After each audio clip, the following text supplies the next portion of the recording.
maraming salamat po una for this opportunity para ma-explain po yung ginagawa po nating proseso. So tama po kayo. Hindi lang po Philippine Coast Guard ang involved sa operation na ito. This is a whole of the government approach.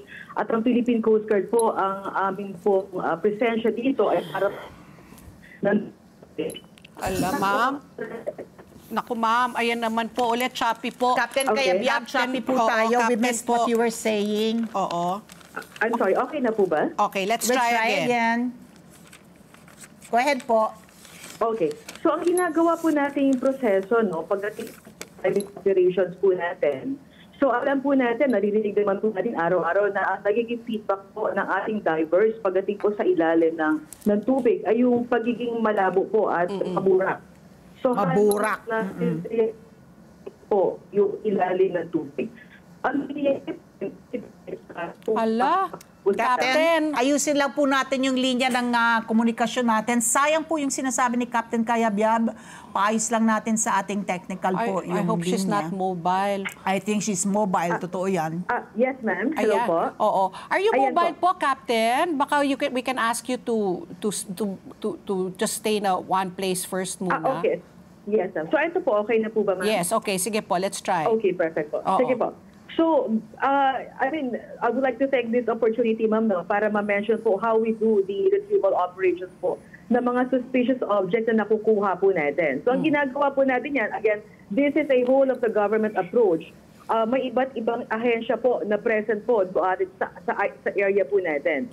So, ang ginagawa po, since ang usually challenge ng ating divers is maburak and malabo po yung tubig, so once nagda-dive po sila at meron po silang nakapa, kasi usually kinakapala po talaga nila yung ilalim. So once na may makapa po silang mga suspicious item or object, nilalagyan po nila ng markings yun.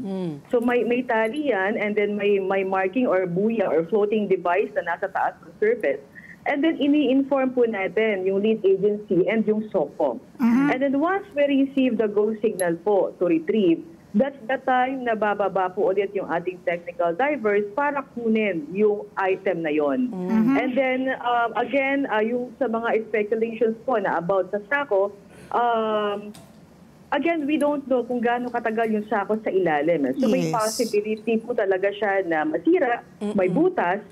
So if you will imagine po mga ma'am na pag inangat natin yung butas na sako, 50 to 70 feet po. May possibility po na pag-angat baka mawala or matapon yung laman.